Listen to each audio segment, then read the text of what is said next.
Mulai dari upaya somasi yang tidak digubris, terus dengan tidak adanya kejelasan investasi, dan tidak adanya hitam di atas putih.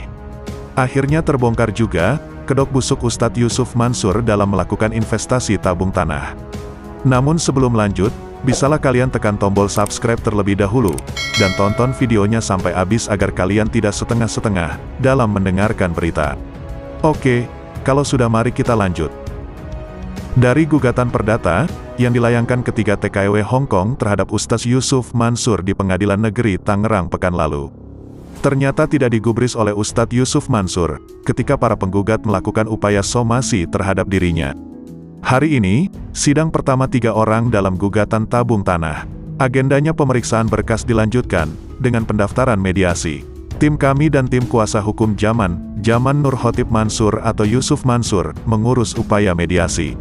Sidang pertama untuk itu, tidak banyak hari ini, ucap tim kuasa hukum penggugat, Asfa Davibia, seperti dikutip cerita para bintang dari wawancara wartawan Thaibah.com, Sudarso Arif Bakuama, Kamis, tanggal 20 Januari tahun 2022. Asfa mengatakan, bahwa saat itu Ustadz Yusuf Mansur datang ke pengajian, dan mengajak para tenaga migran itu bersedekah. Tak hanya itu, Ustadz Yusuf Mansur juga mengajak jemaah untuk berinvestasi tabung tanah. Namun, tidak ada kejelasan secara rinci kepada jemaah tentang investasi tabung tanah tersebut. Hanya disebutkan bahwa investasi itu per meter seharga 2,2 juta.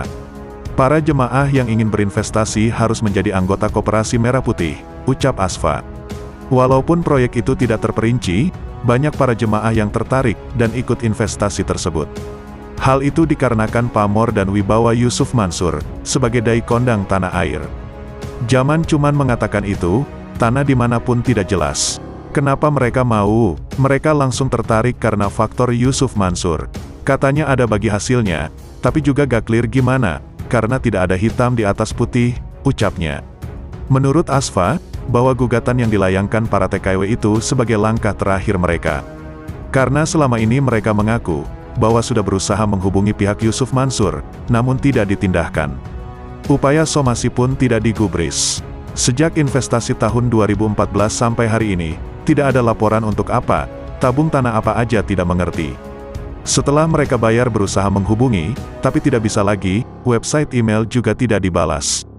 Mereka kan dulu kerja di Hong Kong, jadi baru setelah pulang ke tanah air mempertanyakan, minta ketemu tapi tidak digubris, terangnya. Asfa menyebutkan juga, bahwa ketiga TKW yang menggugat itu berasal dari luar Tangerang, salah satunya dari Jogja. Apa target melaporkan Yusuf Mansur?